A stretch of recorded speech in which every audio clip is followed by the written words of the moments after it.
Thank you very much, Shiraz, for that introduction. Welcome everyone to this workshop on bidding on opportunities for the Government of Canada. My name is Menelaos Manny Argiropoulos. I'm the Chief of SME Stakeholder Engagement with the new Procurement Assistance Canada office, which formerly was known as the Office of Small and Medium Enterprises. We're here today to just give you a little bit of an update. We've done some of these workshops with Canadian SME in past events.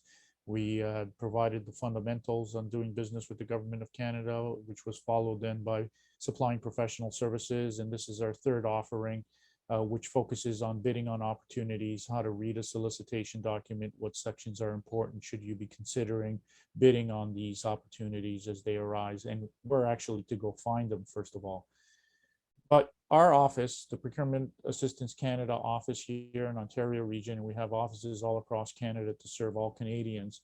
We support small and diverse businesses through their federal procurement journey, trying to help assist, engage, and inform them of how the process works, how to navigate it, how to get more involved or properly involved so that they don't get frustrated and leave. It is a very lucrative opportunity. We buy in the neighborhood of about $15 to $20 billion annually, but it's important for businesses to understand how and who does the procurement with the Government of Canada in order to get properly involved. We also have a second fold mandate, and that is to reduce barriers for small and medium enterprises. If there's an issue with something where they're getting frustrated or they've continuously found a barrier, they can't sit on it on their own. They should come to this office as we take this up with our policy people in Ottawa, with our procurement teams to try and reduce these barriers. And over the years, we've done a lot of work in this reduction of barriers. In 2005, when the office was created, procurement was in a process where it was very difficult for any business to do business with Canada, let alone small and medium enterprises. But since then, we've reduced document sizes, complexity of documents. We've incorporated new plain text type documents. We've also included a new open source web platform to host our government electronic tenders. A lot of other things that we've done for businesses to reduce these barriers to allow them to get more involved. And one of the new things that the office is doing is focusing attention on underrepresented groups like women, Indigenous, Black or racialized businesses, youth, minority official languages, or businesses that are in the green and clean tech space or disability. That's our focus, to try and give them more access to opportunities with the Government of Canada. The office is actually located at Yonge and Sheppard in Toronto. If you're from Ontario region, that would be the center for you to contact, but we do have offices, as I mentioned, all across Canada, and there'll be a slide at the end of the presentation to allow you to access any of our offices. So the objectives of this session is what you see in front of you. It's usually a 2-hour seminar or webinar that we do. It's available to you the third Wednesday of every month, and I'll show our calendar in a few minutes. But this one will be about 45 minutes long. That will highlight some of the key important factors for you to consider in bidding on opportunities, or whether you should, because it is a business decision on for you to make, and it's very competitive. So things that you need to know is how and what the competitive nature of bidding is with the Government of Canada, the different types of competitive procurement opportunities that we have, that we use, methods of supply, how we do procurement, the main elements of a solicitation document. So solicitation will be synonymous to a request for proposal or a bid that's on our government electronic tendering service. So if you hear me talking about solicitation, it means that document that is the opportunity. And then how bids are going to be evaluated and selected. Of course, in order to have a fair, accessible, and transparent procurement process, we need to make certain that everybody understands all the terms and conditions up front. So the solicitation document will spell out exactly what everybody should know as they are reading it, trying to decide whether or not to bid. And if they do bid, then they will be competing against others who are writing proposals to respond back to those to that opportunity. And then what you can do to follow up on the bidding process. So should you have lost an opportunity, or where you were not successful in an opportunity, what is your recourse mechanism? So just a few things. And at the end, we'll have some tips and tricks and things for you to consider if you're getting involved. So one thing that we want to make perfectly clear is that, especially for this audience, because it's focused on SMEs, the small and medium enterprises, by definition, we use Innovation, Science and Economic Development Canada's definition based on employee size. So any business less than 100 employees is considered small. Any business less than 499 or more than 100 is considered medium, and 500 and above is considered large. A lot of groups indicate that they have difficulties doing business with the government of Canada, or that there's no opportunities for SMEs to do business with Canada. We're here to tell you that there are, and it's a niche area that small businesses do get a lot of opportunities to bid on contracts, especially in opportunities that are lower dollar value opportunities that range, in the thousands and hundreds of thousands of dollars. But we do procurement in the hundreds and billions of dollars as well. And there are opportunities for SMEs to get involved as indirect opportunities with primes for those opportunities. Here you see some important information that we are one of the largest buyers in Canada.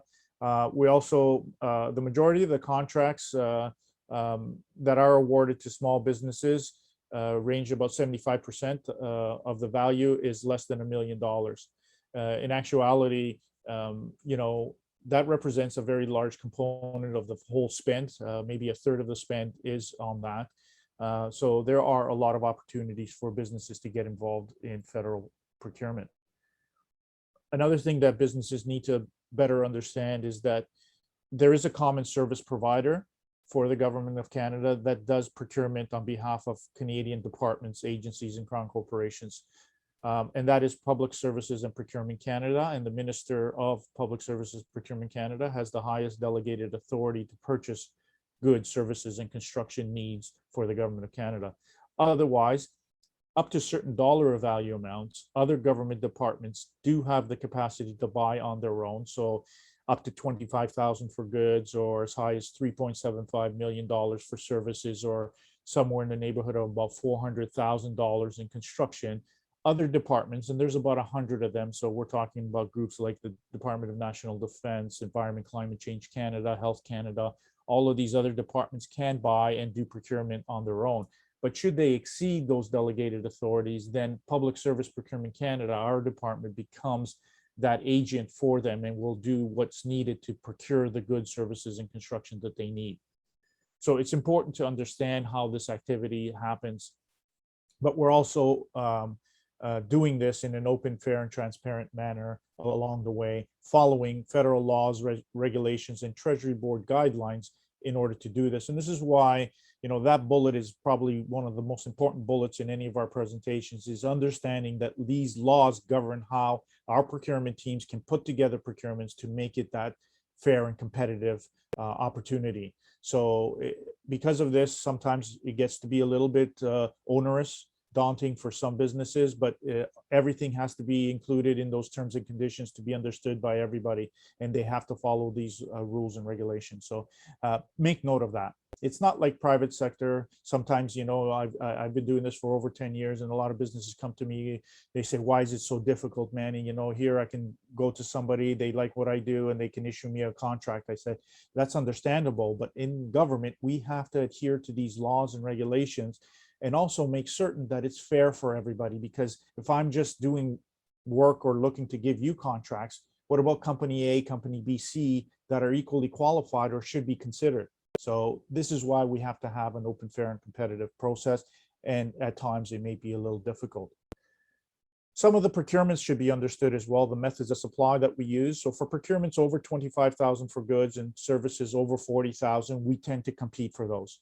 Under those amounts, sometimes we do sole source contracts, or if it's simple enough procurement, we'll just go to a supplier and issue a contract, or do a modified request for proposal, like a request for quotation or an invitation to tender where price prevails. So the four most common types are these: invitation to tender, mostly used in construction type projects where you're invited to tender. Here's the work that we're looking for, price us. And then price would be the determining factor, and we would award a contract on that. Similarly, low dollar goods purchases, for example, could use request for quotation where we solicit 3 bidders to provide us pricing for a widget. We need 1,000 widgets of this kind, this make, this model, no quality difference. We source out 3 suppliers and we ask them to price us. If the lowest price is submitted by company A, I would need to select that company to award that contract to. It makes no sense for Canada to pay more than whatever the lowest price is because it's that exact same widget that we're getting. So on those instances, price is the prevailing determining factor. But that's not always the case. And that's another misconception out there, that Canada always buys on lowest price. And it doesn't always go that way. For the most commonly bought goods and services where we don't often buy them, unique buys, we use what's known as the request for proposal method, where we solicit proposals back to terms and conditions that we post in a solicitation document and ask suppliers or bidders to tell us why they qualify or how they qualify. There usually are mandatory criteria in here where they have to be met. So a technical component also could be included to qualify. Should groups or suppliers qualify, then they would be considered based on their price. So a combination of the two would be considered, and the document would spell out exactly how we would award that contract. This is known as best value to the crown. So it makes sense that we would evaluate quality if quality is an important component, and then look at pricing. But first, the supplier needs to qualify. Those are known as requests for proposals. And then if we buy often enough products or services, goods, services, or construction, we may set up pre-qualification methods of supply known as requests for standing offers and requests for supply arrangements. These are more commonly being seen as we create lists of suppliers that are technically qualified to do what we're looking for. And within that list, we can then quickly source out more efficiently these individual businesses to award contracts for that work. Now, the types of solicitation documents I outlined at your leisure, because we don't have a lot of time today, the slide deck will be provided. Just go in and take a look and see what's an invitation to tender, how it looks, what it's being used for. As I said, it's typically for construction. When we talk about RFPs, this is a best value situation where price, technical expertise, and et cetera are evaluated, and then an award is made. When we're talking standing offers, it's for a set type of good or service where fixed price can be determined. So this widget, $1.50 per widget, then I can go in and create a standing offer for it. And within that standing offer, I can then issue a call up against a standing offer to fill an order for that.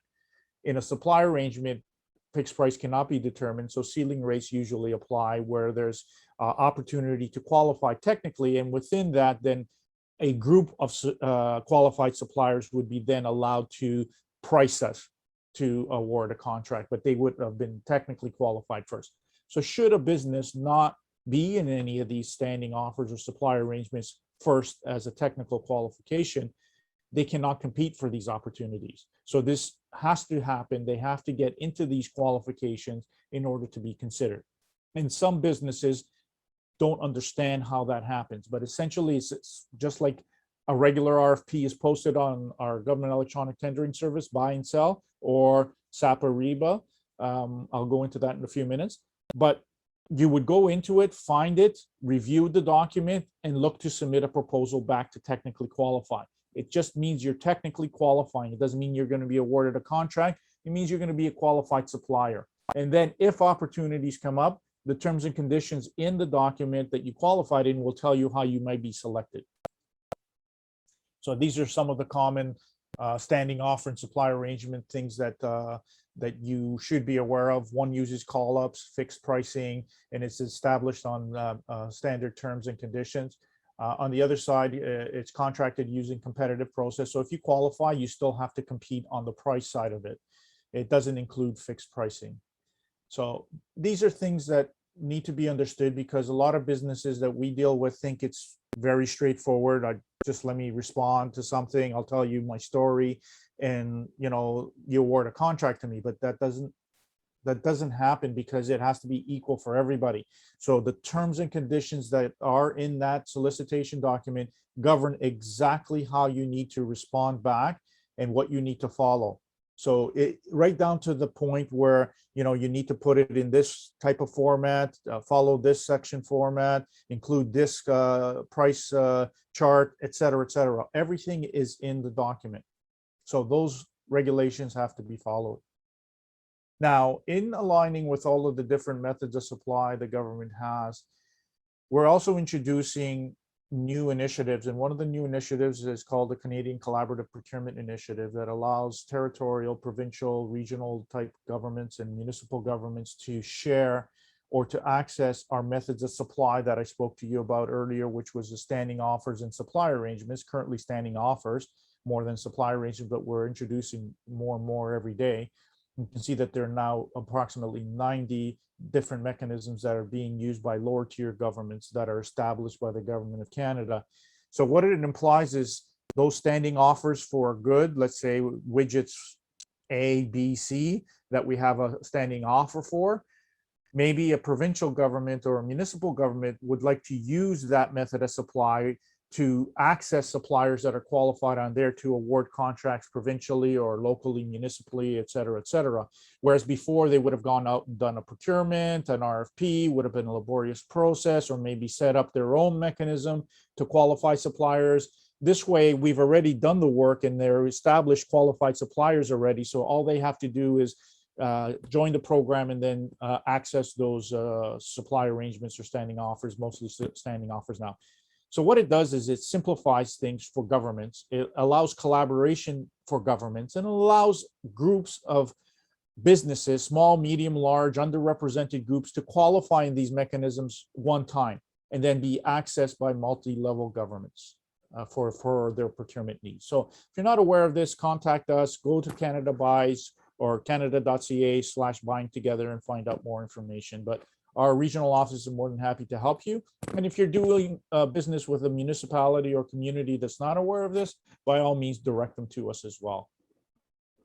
Another way for business to stay on top of things, especially within their particular area of interest or work that you're doing, marketplace for that matter, is to stay on top of requests for informations.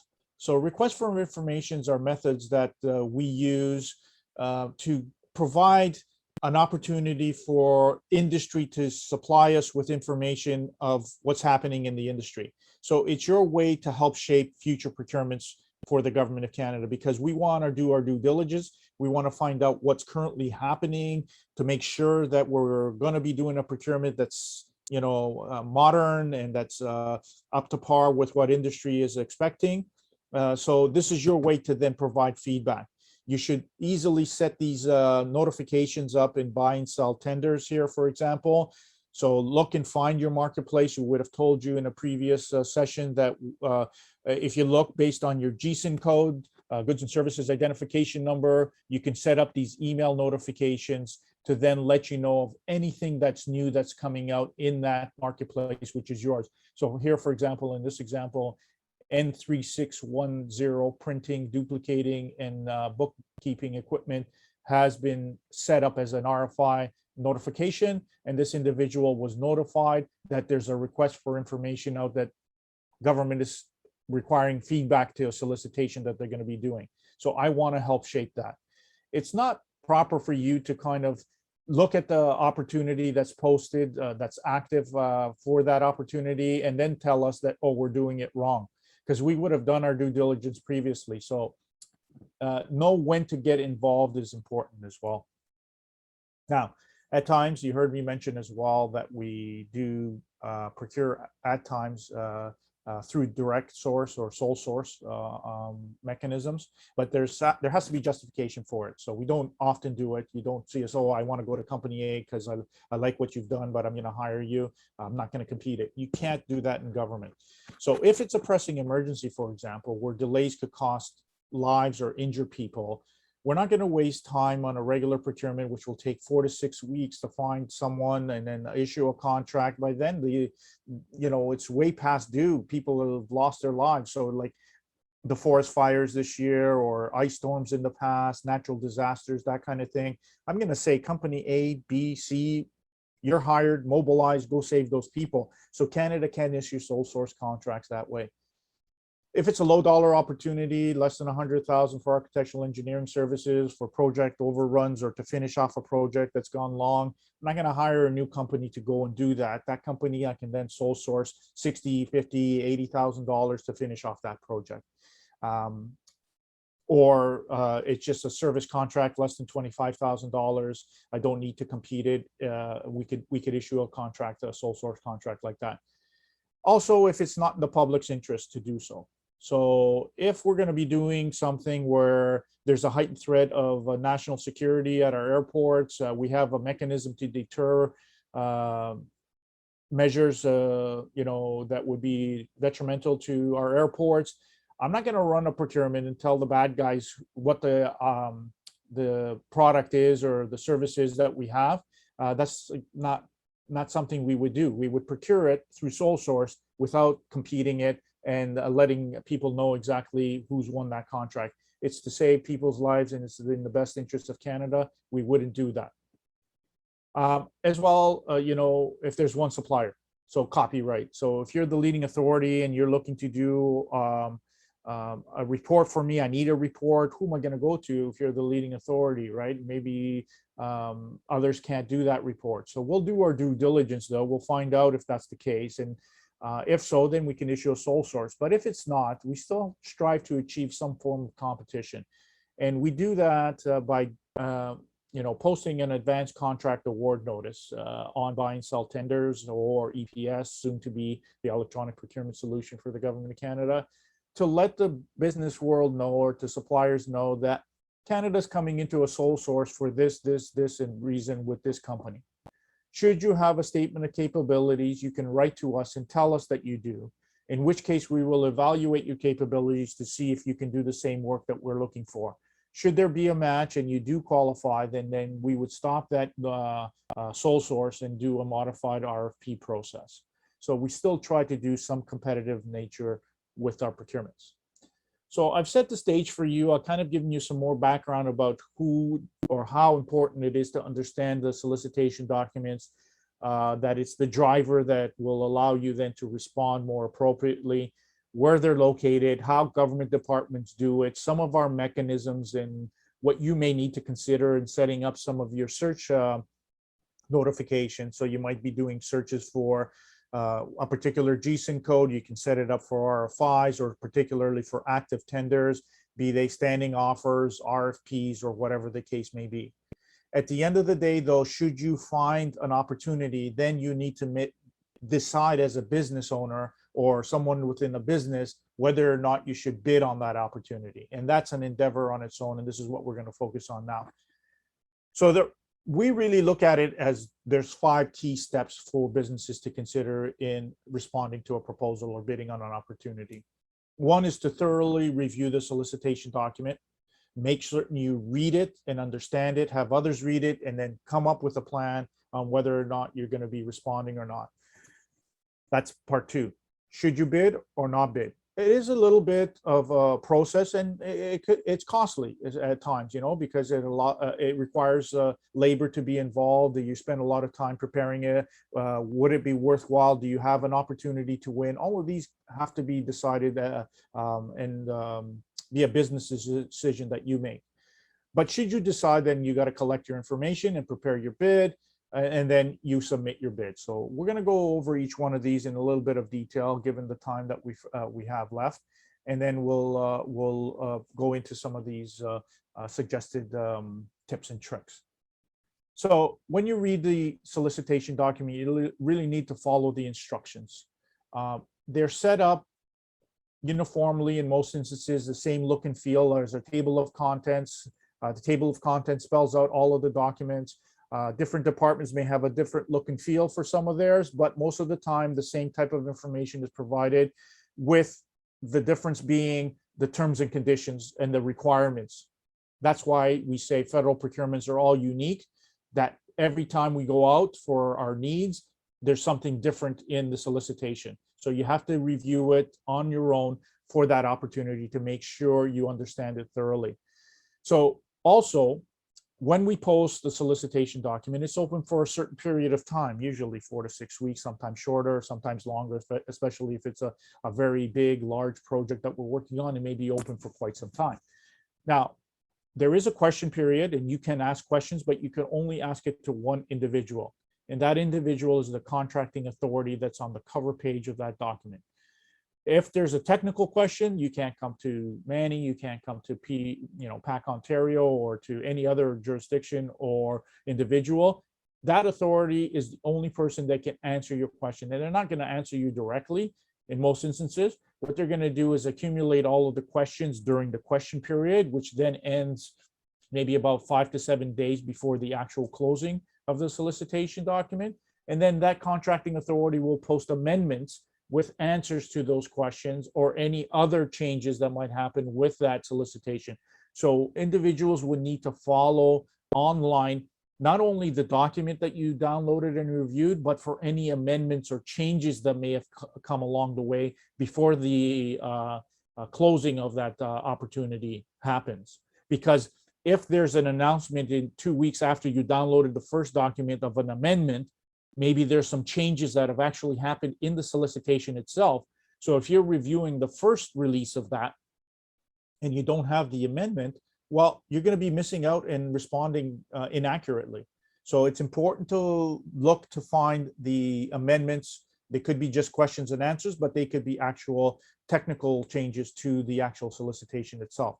So when we post, there's a document 000, which is the master document, the main document, in both English and French. If there's an amendment, it would be 001. If it's another one, 002, and on and on and on. You need to download all of those documents to review them. And then all of the questions will be answered, and everybody sees answers to the questions that have been posed uniformly. So anyone that's going to be bidding will know exactly how to prepare and respond to it. Most documents, as I mentioned, have a cover page. And then the table of contents. The table of contents shows you different sections. So here, for example, is general information, offers instructions, offers preparation instructions, evaluation procedure and basis of selection, and then certification on this example. Others have similar structures, maybe some a little bit different, but you need to follow the document, and there's a table of contents to do that. So it's divided into different parts. Now, the general information usually describes the other parts of the document. A brief summary of the requirements is also stipulated, like what's happening. You'll see a summary in this one. It says the Department of Justice has a mandate to support dual roles for the Minister of Justice. So it gives some background and context so that moving forward, you at least have that knowledge so that you can then better understand what's coming next. So the next component is, in this example, is bidder's instructions. So this contains the clauses and conditions that are applicable to the document based on the standard acquisitions clauses and conditions manual. So it might be subject to clause A574. You have to go into the conditions manual, find out what that clause refers to better understand it, and then look to respond. It also includes mandatory stuff like site visits, for example. There might be a solicitation where you're looking to respond to, and it says right in the bidders in the offers instructions that there's a mandatory site visit on X and X date at X and X time. You can't miss that. It says mandatory. So you or a delegate from your company would need to be present as they're going to be taking attendance. If you're not there and you submit a bid in response to this solicitation, it will not be accepted. So this is the type of stuff you have to stay on top of. Bidders conferences, if there are any, so that they'll explain the scope of work of the project or what the expectations are, any laws, subject to this, or bid challenge and recourse mechanisms are also in there. So should you consider that something went wrong and you weren't given fair treatment and you feel wrong, they list what the recourse mechanisms are there. So you can go to the Office of the Procurement Ombudsman if it's applicable, and if it's not, you can then go to the Canadian International Trade Tribunal, which is a legal body which challenges Canada in a court setting. Okay, so all of these things are in the bid offers instructions. Then bid preparation instruction, pay attention to this because it tells you exactly how you should format things. So here, number of copies, number of pages, which, portrait, landscape, color, whatever the instructions are, you need to follow those and to agree to those terms and conditions. Numbering of sections, all of that is in the instruction section. Then you get into an area where you need to pay very much attention, a lot of attention to, because this is where the evaluation section is. And it stipulates exactly how you're going to be evaluated and what the basis of selection is going to be. So everybody understands it equally. You can then equally respond in your own way to what is required. Here you'll find, as you can see here, the mandatory requirements. In some instances, there may be mandatory requirements with a solicitation, and at a minimum, you need to meet those mandatories. Meaning, it's just like going for a job interview. If they tell you you need to check off that you have a master's degree and you don't have it as a mandatory, you're not going to be continuing in that process. Just like here in procurement, if there's a mandatory, you need to be in business for 5 years. If you're not in business for 5 years, there's a reason for that. You will not be found compliant. So you know right away whether you can meet at least the mandatory. So take a look at those, and that will help guide you as to whether or not to proceed. If you're not capable of meeting the mandatories, you really should consider your options. Then if there's any certifications, there's a section for certifications. This may be depending on your size of business, could be employment equity certification, it could be Canadian content certification, a variety of different certifications exist. This is where you would go and find it. And you would be subject to proving that you have those certifications before you continue or through your submission. Also includes a variety of different integrity provisions. So recently, in the last couple of years, there's a new clause where there's integrity is part and parcel proof that you and or your board of directors that are involved in the solicitation proposal are clear of any wrongdoing. In and aside of your security requirements, this is the integrity provision clause. You may be awarded a contract, but you still would be subject to the integrity provisions. And if they find out that there are issues, they may still not award that contract. So take a look at all of these requirements and make certain that you respond to them appropriately. And then, of course, the resulting clauses. This is what will result of this. So, part 6 is divided into 2 parts, A and B in this instance, and includes the period of the contract, the amount of time that you're going to be involved with, and how to complete the work. So all of that is in there, including security requirements, because sometimes there would be requirements for security, and we'll get into that in a few minutes. Now, given that, you need to find out what the statement of work is, it's provided clear in front in the first annex. In most instances, this is what we need, this is what you need to do, this is what we're hoping for. So all to say, take a look at the statement of work. And if there's security, you need to meet certain security requirements. There will be a securities requirement checklist, which will then allow you to submit into this solicitation to get your process started. Now, there have been some changes with contractor security program with the Government of Canada recently, so I encourage you to go to their website to find out what those implications may be and how to get involved. So if you are looking to bid for solicitation, you can get started on your security clearances, but they will not be cleared unless you're awarded a contract. And then and only then will your employees be allowed to then get screened for personal security clearances. So take a look. They might be also subject to non-disclosure agreements, which you will have to sign and provide as part of your proposal. Now, in section 2, you reviewed all of the documents. You need to make a decision. Is my business capable of doing this? Should I be able to meet all of the evaluation criteria? What if I don't? Should I be considering subcontracting? All of these things you need to really decide on your own. Are the terms and conditions acceptable? If you're not accepting the terms and conditions, you're going to be found non-compliant, unfortunately. We need to have complete acceptance of the terms and conditions of the solicitation. Is your business able and accepting of the pricing method? And should you partner with another supplier? I already mentioned that. You may be 80, 85% there, but you're lacking some aspect of this. You may want to look to find a partner, subcontractor, or do a joint venture, et cetera, whatever. It's up to you. One becomes the prime, and then we only deal with the prime. We don't deal with subcontractors. So whoever is submitting the proposal will evaluate it, and if they win, they would be awarded that contract. So keep a lookout for constraints, limitations with subs. Sometimes have backups.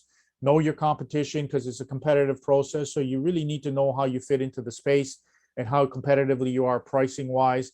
And then clarify any contracting questions or anything to do with that solicitation with the contracting authority, nobody else.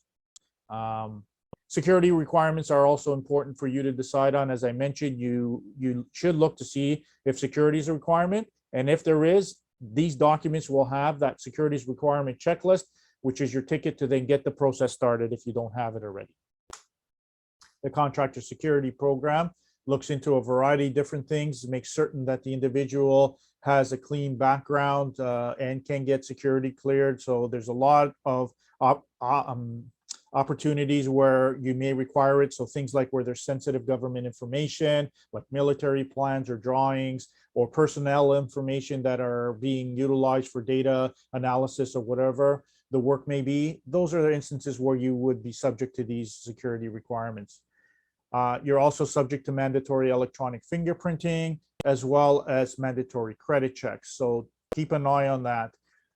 This document will be made available to you, as I mentioned earlier. Just go through the links and find out. This is the Contractor Security Program links, and they're available to assist you. They also have webinars and seminars that you can request from them, but we also have a Chief of Security, which does a webinar for us the fourth Wednesday of every month. I'll put that up in a few minutes, but you can email us or take a look online at our website and our calendar of events, which I will put up very shortly to gain access to that registration.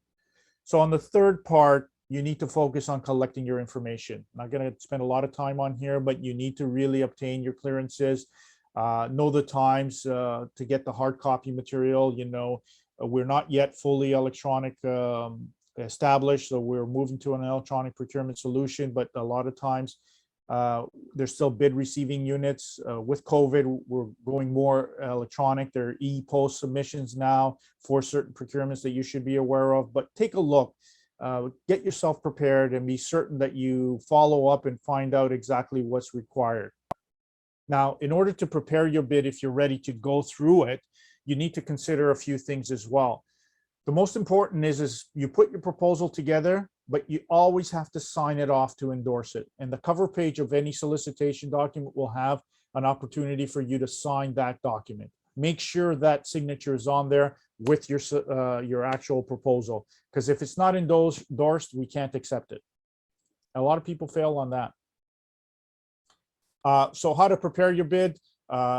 Just pay attention. There could be a technical section, a management section, a financial section. Your certifications could be asked for. So you need to bind it appropriately. Follow the instructions given to you in the first or second section of what to do. Maybe you number it exactly 1.1, 2.2, et cetera, et cetera. Follow the same principles. The financial and technical sections must follow the format as outlined. They may be asking you to put one envelope your technical, one your financial, so separately. So follow the instructions, and each item would be needed to be answered in accordance of the evaluation criteria that was established. So you're going to be assessed based on that evaluation criteria, and we're going to go into an example in a second. So when you're doing your technical section, make sure you describe it thoroughly, but not in terms where it's technically comprehensive. So, the evaluators may be professionals and understand things, but not to the degree that you do. Use plain text wording, but enough to get the technical aspects also out there. Work plan, methodologies, your techniques, and what you're going to be proposing should be assessed. The feasibility and the degree of success that you're anticipating, any challenges, any risk mitigation strategies that you foresee should be included in your proposal and put together appropriately. The deliverables for certain tasks, if there's a schedule that needs to be met, set it up so you show, based on your schedule, this is what's going to happen here, here, here, here, at this time, and that time. And then how many people are you going to assign to various tasks? My two senior engineers will lead, my junior engineers will do this component. I have architects to do this, that, and the other. So put that in your proposal to explain it thoroughly. Respond to all of the requirements, that's a given. And then based on the evaluation criteria, as I said, use simple language because the evaluators need to thoroughly understand what your proposal means, okay? And be responsive. We don't really know who you are. You may have won contracts with us, but for this solicitation, we're evaluating what you've written. The most effectively written, most technically qualified proposal usually is the one that is awarded the contract. So some things here, the management section, your introduction, your documentation, firm or fixed price or cost contract should be considered, how to prepare it. So a lot to focus on. Suffice to say, you prepared your bid and you are now looking to submit it. What should you consider? Definitely know the bid closing. Don't be late. If it's even a minute late and it's not going to be accepted. It's going to be returned back to you closed. Check for any amendments and make sure you reviewed them before you submitted your proposal, because if changes to that document happen and you didn't read it, you're going to be found not compliant. Definitely sign the documents, read all thoroughly through it, get 4, 6, 8 eyes to read it, because if you're reading it, that's one thing, but others read it, they may see differences, so it's a more thorough response. Sometimes now, because of COVID, we've been accepting ePost Connect online services. So take a look and see if it's asking you. You need to create an account with Canada Post for ePost Connect. And there's a lot of other things. This is a benefit because it's faster, more efficient. And you're going to be seeing a lot more of this because Canada is migrating over to an electronic procurement solution called canadabuys.canada.ca. You can go to it now. It is active. But more and more of our procurements are going to transition over from buy and sell over the next several years to that EPS solution, which is SAP Ariba.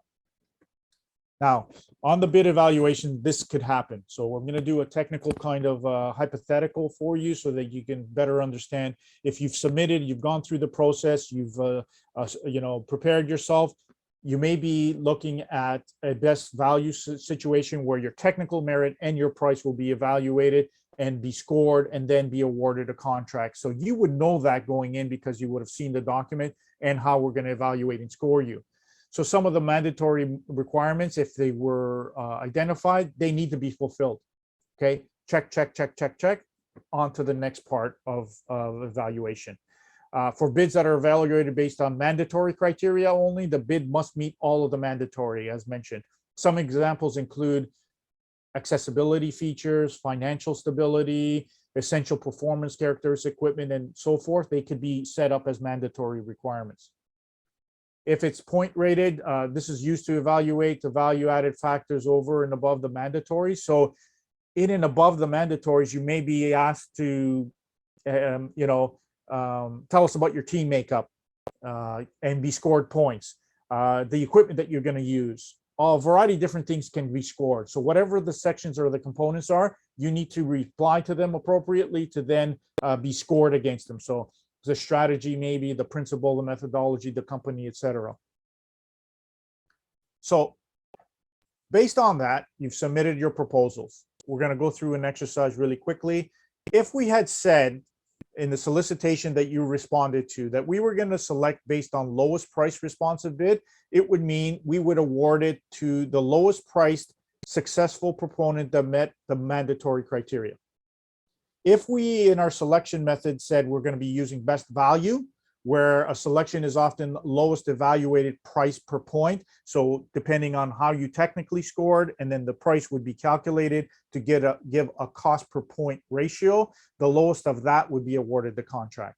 Or we could have used the selection method highest in technical bid with the stipulated budget, where the highest scoring technically and within that budget we stipulated would be awarded the contract. So it could look a little like this. Your evaluation criteria, you were evaluated on your technical, your execution, your team, your company makeup. In this example, there's the minimum and maximum categories that you needed to meet for the scoring. Company A, B, C, and D submitted. Company A and B met all of the requirements of the technical evaluation and scored 91 and 84. Company C missed out. They scored only 23 out of a possible 26 minimum, so they were excluded under technical. Company D were excluded under team. They only scored 16 out of a minimum of 18. They didn't achieve it. So the competition is between A and B because they technically scored well. They met all the technical requirements, and then they priced us.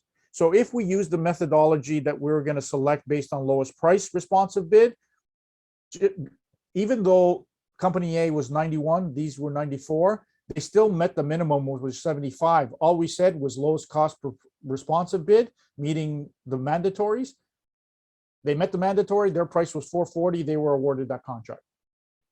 If it was lowest cost per point responsive bid, company A would win because their cost per point ratio is lower than company B's, 5120 versus 5238.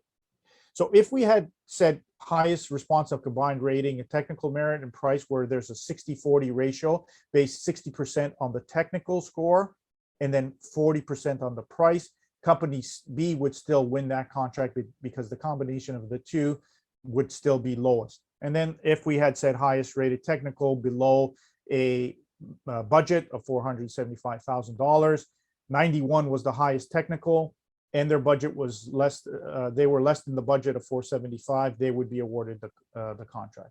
Just some examples that we walked through just to show you that if you submit, you follow all of the regulations, you prepare your proposal, you submit it, this is what you could be subject to.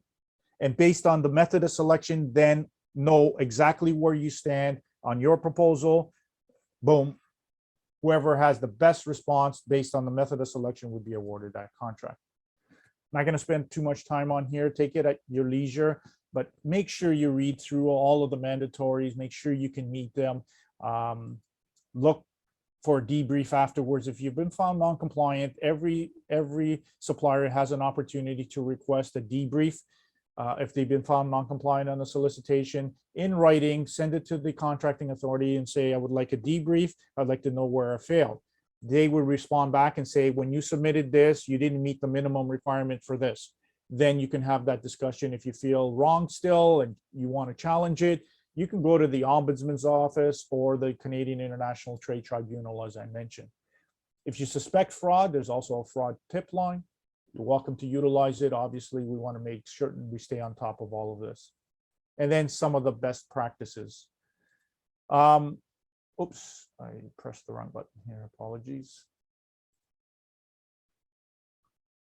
Let's just go there. So again, we mentioned that Canada is moving to an electronic procurement solution system that's going to be transitioned over the next several years from Canada, from buyandsell.gc.ca over to canadabuys.canada.ca.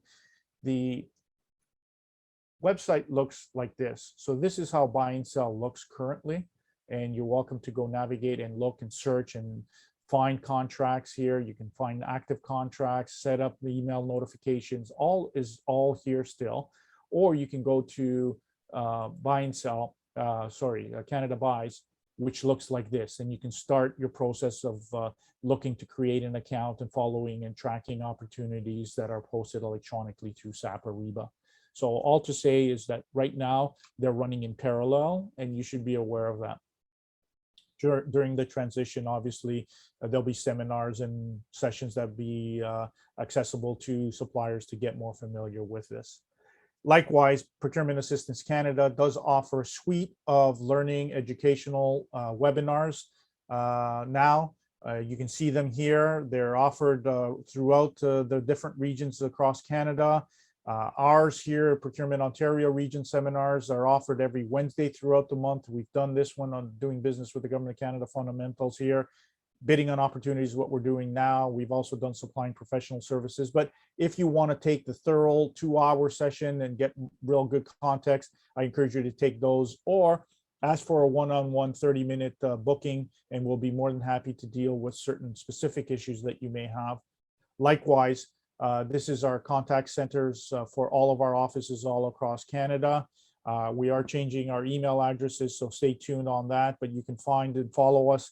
If you go into our main website in Ontario region, for example, all you have to do is Google the former OSME Ontario region, or just do a search for Procurement Assistance Ontario region. It'll take you to our website here. And if you want to follow us and find out what we're doing, all you have to do is just go and click on our events calendar here and see where we're going to be. We encourage you to take a look and see what suits you best. We will be at the Canadian SME Summit, like we said here today, with a virtual booth. So come and join us and ask us questions throughout the day. And likewise in very many other locations all across Ontario region, and some are open nationally. So with that, I encourage you to come see us at our virtual booth. I want to thank Canadian SME for the opportunity again to speak to your members on this very important information about these opportunities with the Government of Canada. You need to be involved in order to be successful and win contracts with Canada. If you don't try, you won't be able to succeed. So knowing a little bit and having that knowledge and understanding is important. And should you need to require help in your navigation or getting involved, that's what our office is here to do, is to help you through your federal procurement journey. Thank you very much for your time.